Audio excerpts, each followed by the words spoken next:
audio through YouTube channel. I will make a copy copy the link. Okay, dear Alyssa America, hello. It's my pleasure to wait a little bit. I will start our recording. Okay, hello to everybody. It's my great pleasure to present you Father Oleh Kindiy, an assistant professor at the Ukrainian Catholic University here in Lviv. As alumni of the university, Oleg also studied in Washington in USA, where he made his PhD at the Catholic University in Washington. So it's a great honor. Afterwards, Oleh Kindiy finished also Lviv spiritual seminary in Holy Spirit in our city, and for many years he teach different courses at the university, as well as on our distance learning master's program in ecumenical studies. The main interest of Father Oleg is, of course, patristic. He likes to read fathers, to quote them, to study fathers, to have fresh view on their theology, on their style of life, which is it is always an inspiration for the church life as well.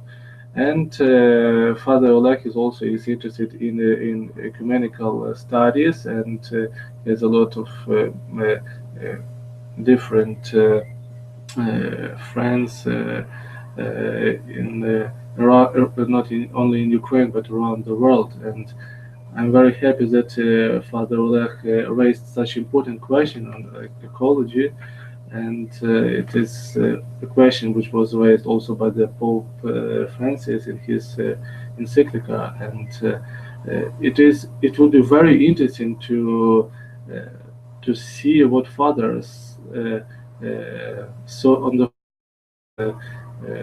two more than 1 millennium before in the beginning when the church started to grow. So, Father Oleg, please Okay. Well, share your thoughts. thank you very much, Father Roman. Actually, as Father Roman has mentioned, my background training is in church fathers and patristics, and I came to what we would call the social teaching questions like ecology or poverty and wealth and poverty, or war and peace, and some other social issues. The last 4 or 5 years, I've written something on that subject, and I actually think that even though the course that right now I'm teaching at the distance learning program is dedicated to the survey of the Orthodox tradition, which covers understanding of the tradition itself, understanding of the main theological questions regarding filioque, Christological debates, and how those issues are now re-emerging in ecumenical dialogue, ecumenical discussions. I actually found that if we touch the question of eco-theology, that is also one important point of contact between different churches, both Orthodox and Catholic and Protestant, even though there is an uneasy history, uneasy background for this eco-theological studies. Let me just outline what I would like to talk about right now, and then I'll proceed. So in my first 20, I'll shorten it. My first 20-25 minutes, I'd like to talk about the prehistory or eco-theology of the 20th century. I'd like to mention a person whose name is Lynn White. That's an American historian who actually said that all the modern eco-theological problems or modern ecological problems derive from the Christian worldview, Judeo-Christian worldview, where where person or humanity or man is at the center of creation. And so that's what Lynn White would begin to argue, that that's the problem why uh, we have ecological crisis um, today. But I'll mention briefly about that problem. And then there is a whole political background, as I have discovered traveling around Europe and also the United States, that very often, if somebody begins to talk about eco-theology, everybody then immediately thinks that this is going to be kind of a liberal, theological, weak, non-serious discourse. And so, and I'd like to challenge that approach. And then, just very briefly, several references to church fathers on the one hand, and modern Orthodox theologians and thinkers that are actually developing the ancient patristic thought. Okay, so prehistory of eco-theology in the 20th century. Of course, well, I come from Ukraine. This is the country where Chernobyl took place. This is one of the major ecological crises of our planet. Um, and it's needless to say that we observe in many of the less developed countries, in the what we would call third world countries, that the pollution of the air, the pollution of the water, and the quality of life, quality of food is actually being deprived, and actually it's a threat to human life. That there are some studies that are saying that um, our planet Earth, that has a population of more or less of 7 billion people, our planet Earth is producing enough food for everyone, but from 30 to 50% of all the food that is produced on this planet, we as human society, we actually throw it away to the garbage. So there's a problem of how we consume what the earth is providing us with. There's a enormous problem with cancer or other sicknesses or illnesses that are actually the result of the ecological pollution.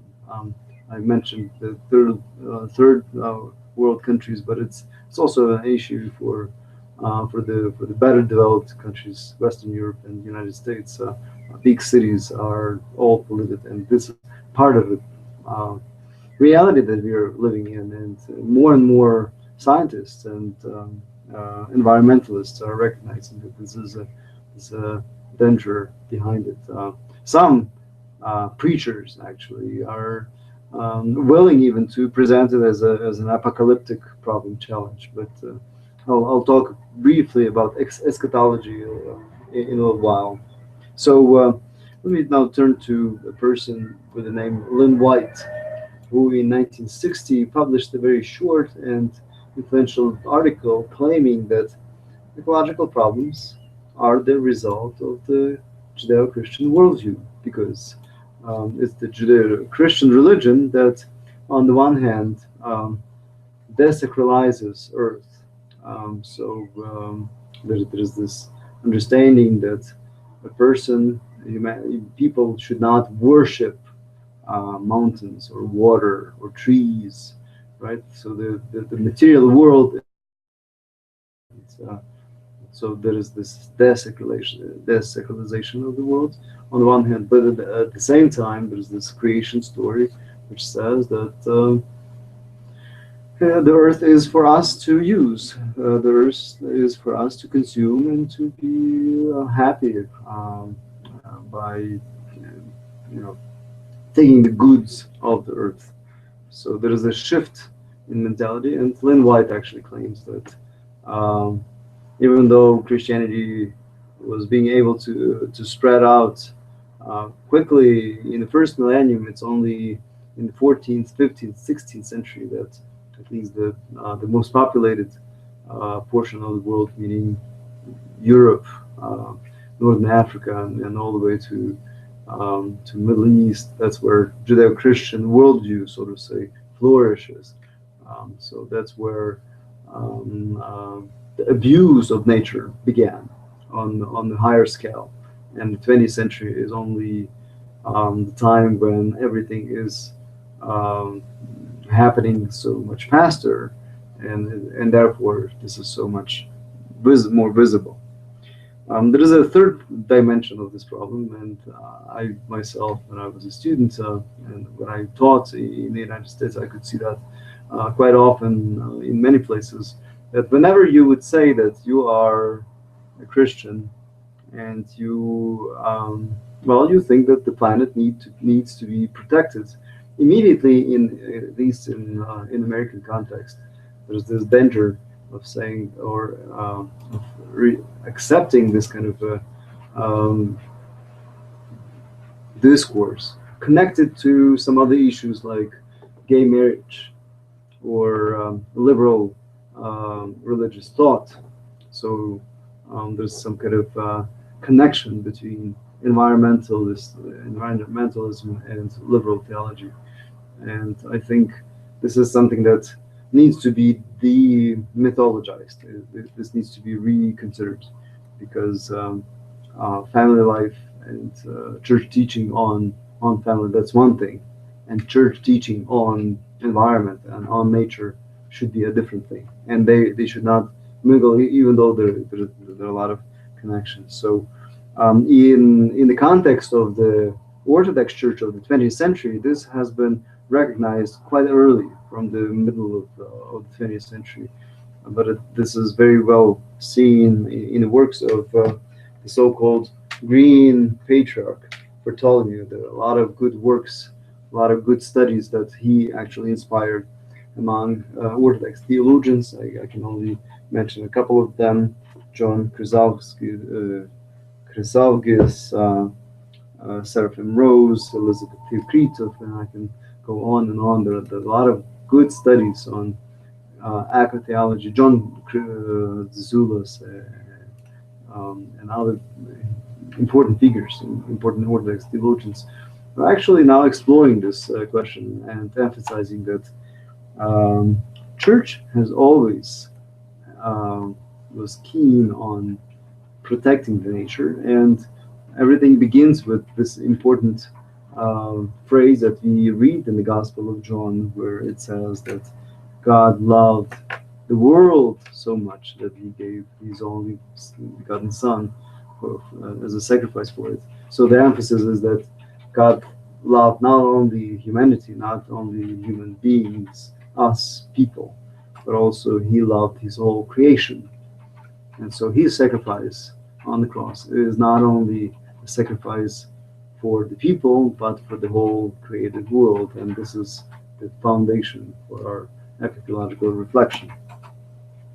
So, as I mentioned, a political attitude that if you are a Christian and you are pro-environment, that means that you must be also pro-gay, pro-democrat. I don't know. The American context has its own particularity, but I think we should recognize that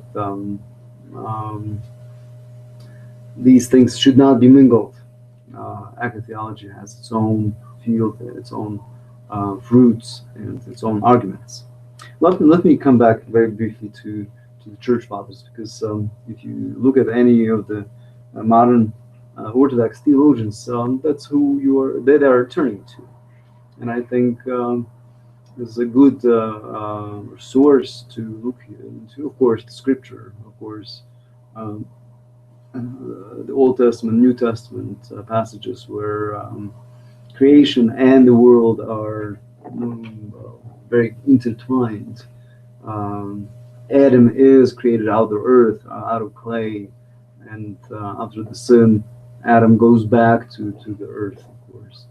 There is, on the one hand, understanding that man is the steward of the nature and is entitled to consume the goods of the nature on one hand, but also at the same time, that concept of stewardship is very important, because it's not just using and abusing nature, but also protecting it, making sure that nature is treated in a sustainable way. And this is very nicely reflected in the concept of the sabbatical um, year or seventh day, Sabbath, where people relaxed, people were asked not to work, and every seventh year, the earth was given also time to re-flourish, um, renew itself. So that there are many good notions in the scripture that we have, and when we look at the church fathers, they're drawing those ideas and actually developing them. And it's very important, for instance, for Gregor of Nyssa to emphasize that, and together with him later Maximus the Confessor will do that, and many other important church fathers that they're saying that um, a human being is a microcosm, and it's connected to the megacosm, or the macrocosm, or the whole universe. So there is a intimate connection between the smallest and the largest. The big controversy of the second century, of course, first second century, is the so-called Gnostic controversy, where Gnosticism, as we know, Gnosticism said that the whole created world is evil in itself, and so it needs to be thrown out. It needs to be freed from. And the church fathers with Tertullian and Clement of Alexandria, of course, Origen and Athanasius, the great, they would all defend that the earth is good, and it's also built on a very important notion of the creation story, where God has created this world and said, "This is good. This is good. This is not a mistake," as the Gnostics would say. That's the, the origin of this world, according to Gnostics, is part of the chaos. It's part of the mistake. But for the Christians, of course, from the very beginning, creation is good. It's made by God, and it's decent. It has nothing evil inside of it, intrinsically, ontologically. It's only through the sin of the man that the sin is widespread, and it actually creeps into the nature, and then we can see the results of it all over the world. Then we see this. Paul, in his letter to the Romans, he says that the whole earth is groaning, growing, groaning, waiting, expecting, almost crying for the revelation of the sons of God, so that the whole universe, the whole nature is waiting for us people to wake up and begin to live in a just way, so that the coming of Christ, the coming of justice, coming of the new era, coming of the new world, new heaven, new earth, will come together. And so this is all rooted in the ancient text of the church fathers. Of course, the church fathers were extremely aware of the problem of the asceticism, and this is very explicit in the monastic tradition.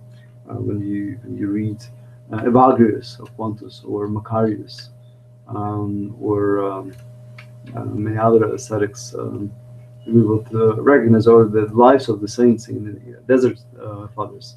You would see how carefully they used food, and how important it was to develop, as Basil the Great in his rules would emphasize, that consumption in itself is not evil. It's good. It's part of the constitution. It's part of the nature. It's part of us. But if we live in harmony with God, and when you live in harmony with each other, then we also live in harmony with the world. So, what is asceticism? What is the fasting, for instance? A very important part of the Orthodox tradition, fasting. Actually, not eating meat, not eating cheese or milk, or the dairy products. Why is it so important? Because there's this understanding that consumption needs not to be shortened or cut off from us, but the consumption of the food needs to be done in a way that fills in our needs. Everything else beyond fulfilling our needs is abuse.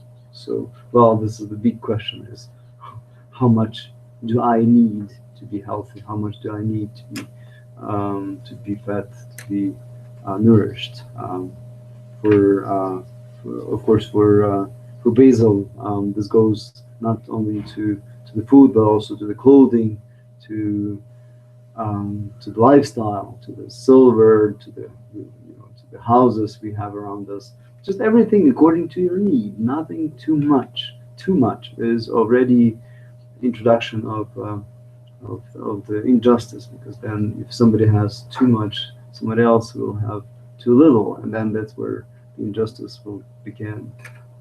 Basil even in his homily on fasting, he says that if everybody, if all the people, all the Christians would fast, i.e., meaning consume according to the need, then there would be no wars, there would be no injustice, that there would be harmony between people. But just because people abuse, they eat too much, they want too many clothing, they want too many things. That's where um, the problem begins. And I understand that in the 20th century, 21st century, this is a challenge. Like, economists will come and say, so are you teaching that we should not consume, or we should cut off our or cut our consumption? That's going to kill our economy. I think this is something that we need to negotiate, and we can discuss that later. But I think what we've seen in the economy is that the economy always adapts to the needs of the people, and we've seen this with industrialization or post-industrialization of the 19th, 20th century, 21st century, where new markets have emerged, that new services, new goods have been produced that actually do not involve in consumption of the resource of the earth. Okay. A third and very important patristic notion for the ecotheology is, of course, deification. And deification we normally apply again to human side, to human person. Deification is the result of the communication of the person of God and the person, human person, and then through that hypostatic connection, then there is a result of what Peter in his second letter says, that we are participants, we are actually biting in, we are actually participating in the divine nature, and that connection of two natures, just like in the Council of Chalcedon, in this wonderful, beautiful Christological explanation of how two natures, divine and human, have become together without merging and without separation in one person of Christ. That applies also on the level of on an anthropological level, because it applies that our whole physique, our whole physical world is also engaged in communicating with God. So we don't just communicate with God intellectually or spiritually or emotionally, but it's also a change of our lifestyle. Actually, it's a reflection of our body, our gestures, our consumption comes in. So that's an important ecological, ecotheological dimension of the deification tradition. And of course, the fourth that I would like to mention today is eschatology, because of course I've heard this wonderful preaching of one, I'm not going to mention the name, a preacher from California would say, well, if this world is doomed to be burned down, I'm just gonna buy a big car, I'm gonna fill in full tank of gas, and I'm gonna just use as much as I want, as much as I can afford, because it's gonna go down to sewage anyways.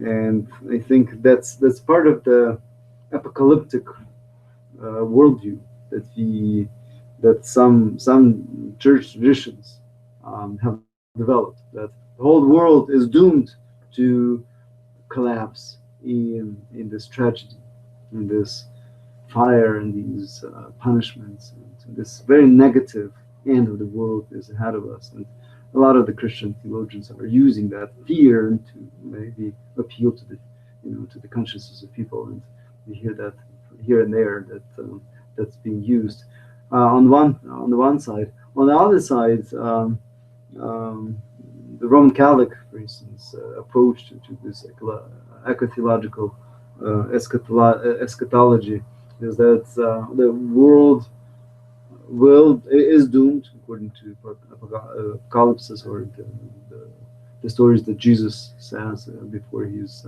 crucified. Um, so he says that, well, the end of the world is at hand, so we need to be ready, and the world will be collapsing, in fact. So there's truth to it, but with death comes also resurrection, and this is a very important notion, that you look at the end of the world not only through the prism of of a tragedy, of a trauma, but also with hope of transition, kind of change. This is well, I'm switching to the Roman Catholic, but I'm going to go to the Orthodox understanding of eschatology in just a minute. For the Roman Catholic perspective, it is important to emphasize that there is a growth of the kingdom of heaven. This is beautifully explained in Gaudium et Spes, the Second Vatican Council. That there is a growth of the kingdom of heaven, and at the same time there is human progress. And the fathers said that we should not mingle, we should not substitute growth of the kingdom of heaven and human progress as the one thing. These are not one thing. These are two separate things, but they do overlap. So we see a lot of positive developments in our world, and that's part of our hopes for the better world. In Orthodox tradition, one Lutheran famous theologian, Jürgen Moltmann, that's what he interprets the Orthodox tradition. Orthodox eschatology, which is important here in our ecotheological context, he says that in Orthodox theology, eschatological perspective is extremely positive, because we see the end of the world as glorification, as transfiguration. Of course, there is death of the world, but that death is overcome by the resurrection. So the emphasis is mainly on the resurrection of the body, of course, the resurrection of the whole world. And so we bear our personal responsibility for this world, because this is the world that will be also born again, of course, purified, of course. It will be a new world, but the same with wounds as Jesus appeared to Thomas, showing that that's his own body that was crucified, but it has new quality. And so this is going to be the same world that will die and will come back eventually. And so we bear this responsibility for this world. And there's criticism that perhaps this is too optimistic of an vision for this world. But at the same time, it's now I'm slowly coming to the modern Orthodox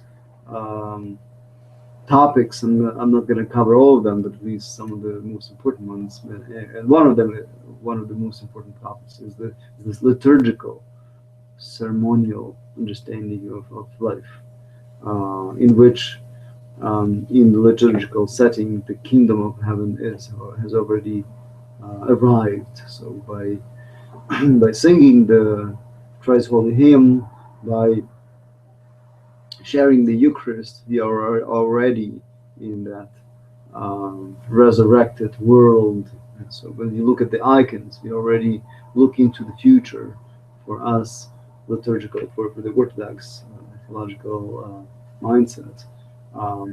What we are doing here is we are helping the kingdom to grow, which eventually will be fulfilled in completion. And so let me just add a few more things that people like John Zizulis, or John Chrysalkis, that's his famous work, beyond the shattered images. You actually have really the students of the of the spring semester have the possibility to read a couple of articles by Tamara Grzalidze and also Elizabeth Theokritov on the ecotheology.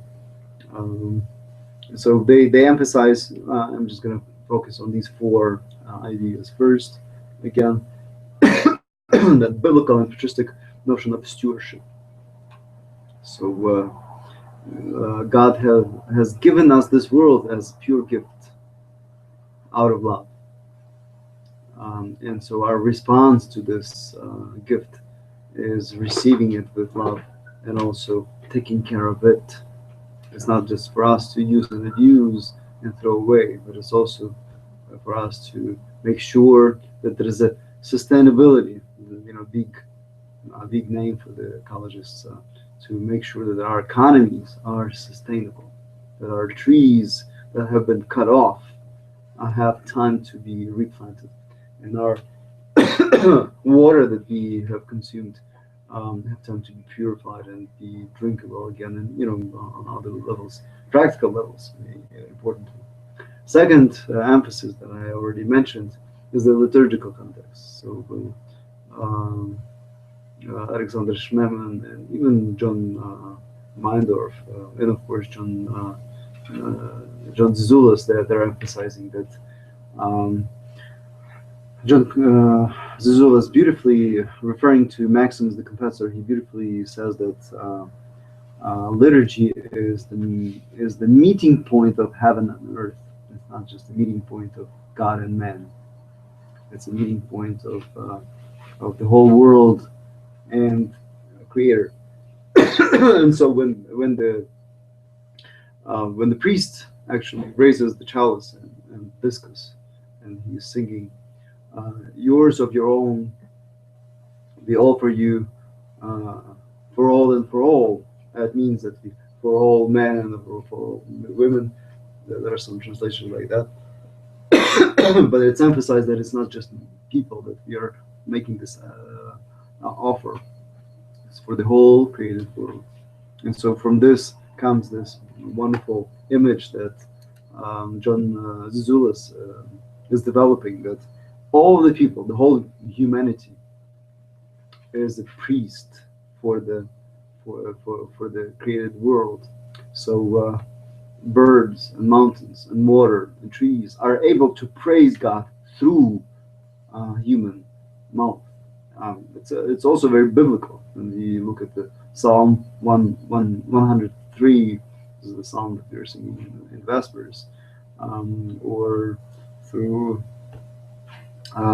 Matins and Vespers, where the whole created world is mentioned. Praise be to God. In Matins, so let the stars and let the moon and the sun and all the mountains and everything, let everything praise the Lord. So there is this understanding of the liturgical connection between heaven and earth, and people, not just the priest, but the whole humanity, is the face, is the representative of the nature, and through people, the whole nature is able to pray and to connect, to be in communion with God, because God loved the whole world, the whole cosmos, that He gave His only begotten Son for it. And well, I already mentioned the eschatological dimension, that for Orthodox theology,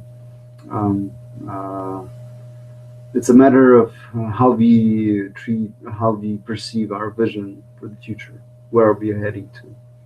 For the Orthodox Christians, it's the kingdom. It's the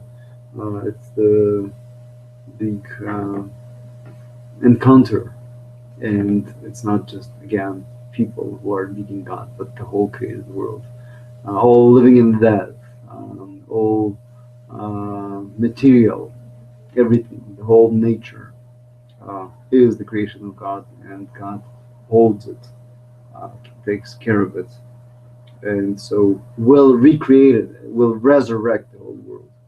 Nothing will be forgiven, only the sin will be perished, and the devil with his servants, but the whole world uh, as the good creation will remain. I'm gonna finish here now. Of course, there are many more topics that could be talked about. I'm aware of the shortage of time. You had wonderful. There are wonderful readings at the I think it's block 5 or 6 for the spring semester. Can be more can be read, and Tamara Grizelize has wonderful articles, and there's John Zulis's materials and John Chrysalgis's works. So if uh, if need is, more can be read, but I'm gonna pause here, and if there are some questions, we'd be happy is to attempt to answer them. Okay, so there it is. Did you hear me from the very beginning, more or less? Could you understand what I was saying?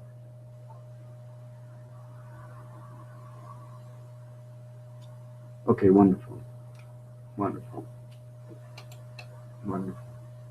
All right. Is there something that you would like to reflect on? Okay, go ahead. Hmm.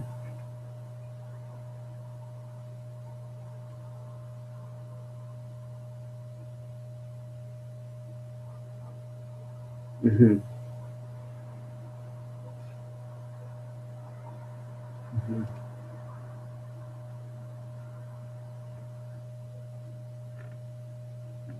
Wonderful. This is a very good question. Wonderful. Thank you. Yeah, in environmental wake up of the 20th century, uh, what we would call the New Age movement uses a lot of the criticism that I just mentioned earlier by Lynn White. It's the Christians, it's the Judeo-Christian worldview that is responsible for the crisis, and so we need to uh, change our mentality and come back to the roots, to the nature, and to worship nature and become one with nature. I think one important, um, I think the crucial, the most important difference between New Age and Eastern Christian understanding of the ecological challenges is that in the New Age, um, the, the concept of person, the concept of personhood is uh, is dismissed altogether. So there is this understanding that for the uh, for the future, if we need to change people's mentality, we need to let's put in the terms that we need to get rid of our egoism, which is the right thing, but we need to get rid of our special status in this world, and we need to just merge with nature, and this is the major difference. In Christian perspective, it's the responsibility of humanity is to help this world to grow. Actually, this is an important addition to the concept of stewardship. It's not just taking care of the world, but it's also helping the world to become a better place. So that, again, positive eschatology, that through human and activity, including economic activity, political activity, all kinds of other activities, by improving our economies, we are actually improving the world. This is something that John Zazoulas is emphasizing, that we are engaged in growth, in maturation. So the world is becoming more mature through human activity. A wonderful example is the Eucharist. So for Eucharist, we use not just grain and water or just grapes. We take grains and we have to smash it. They have to make bread. So that's a transformation. There is no bread in nature. Bread is part of human engagement with nature, just like wine. Wine doesn't exist on its own. You need to pick up grapes and you need to smash them. We have to transform them. This is important. And so we are transforming this world and we are making this world better. So for new age ideas is that nature has its own laws and we shall not interfere with those laws. We just have to let ourselves live according to those laws and not to interfere. The Eastern Christian or Eastern Orthodox position is that we do interfere. Sometimes we interfere too much. That's the abuse. That's the danger. That's the sin. That's the killing. But at the same time, it can be also done in a very noble way. That by producing bread and wine, and then it's not just producing bread and wine, but it's also offering it back to God. We are offering back to God not grain and grapes, but bread and wine. It's already something that engages human intellect, human hands, human reality, human mentality, human culture. And this is what God calls us to be stewards, and stewardship presupposes also what some theologians would say, co- uh, become to co-creators. So we are we are partners with God in helping create this world. Well, this is not a level, but this is something that New Age thinkers would immediately oppose to and say, well, this is nonsense. We don't want to go there. We just want to enjoy the sounds of the wind and water, and we need to go back to simplicity, so to say. And for the Eastern Orthodox perspective, it's going back not to simplicity or not going back to nature. It's going back to God. And so, well, going back to God, of course, presupposes understanding of the sin and God's mercy and cooperation and extremely important intellectual engagement, physical engagement. Not just intellectual, not just physical, it's everything together. Right? Go ahead, maybe you have some other questions. Okay. Sure, go ahead. Yeah.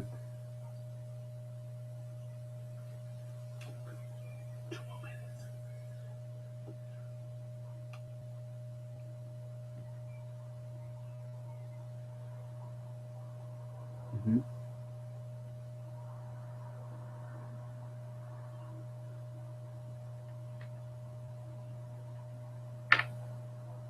Mm-hmm.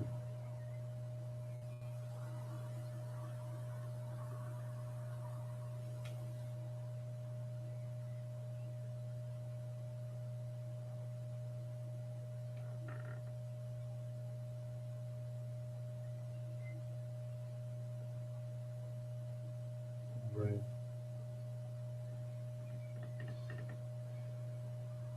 Mm-hmm. Yeah. I hear what you're saying. Well, the the main quick answer to your question is making sure economy is sustainable. So by consuming trees, consuming plants, consuming animals, whatever, uh, we are making sure that they're able to replenish.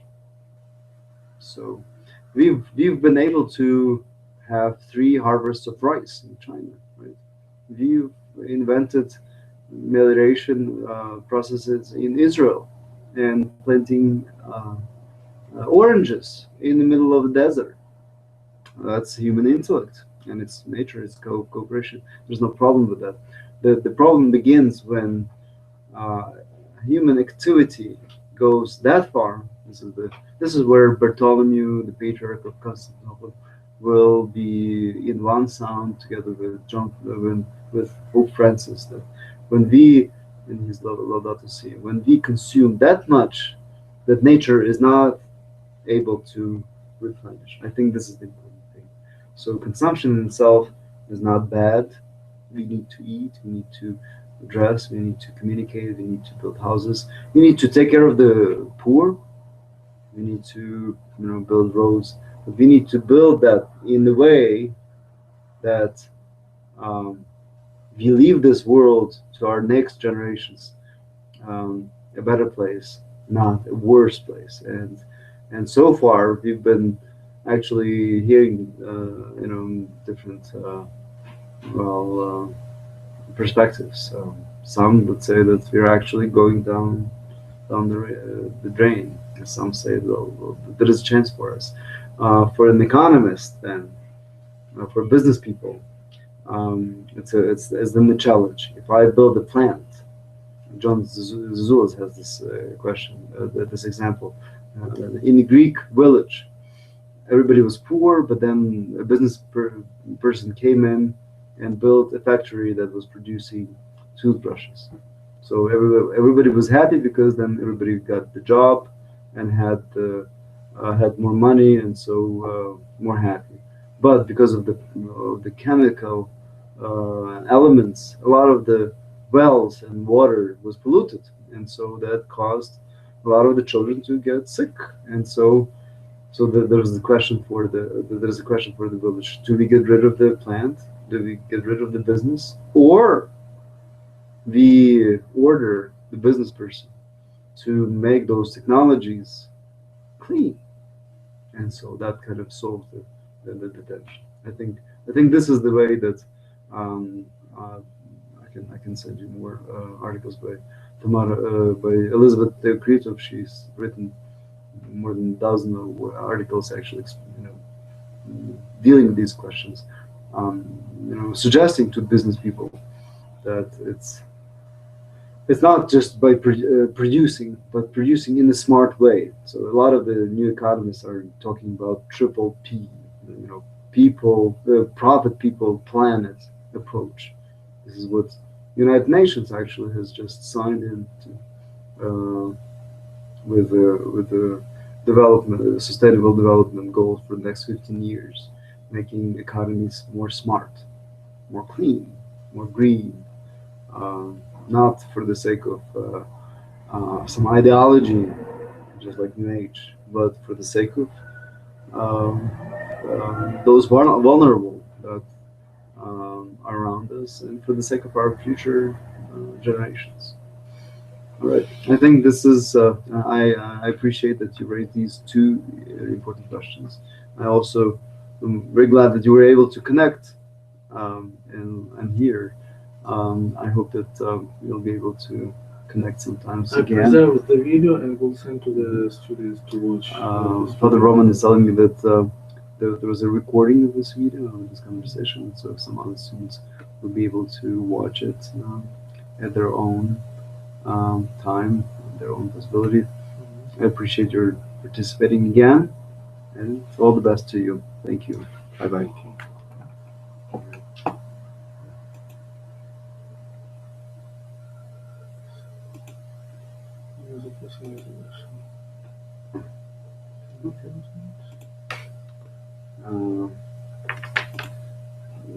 Постійно півні співали. Я чуть не зірвався зі сміху.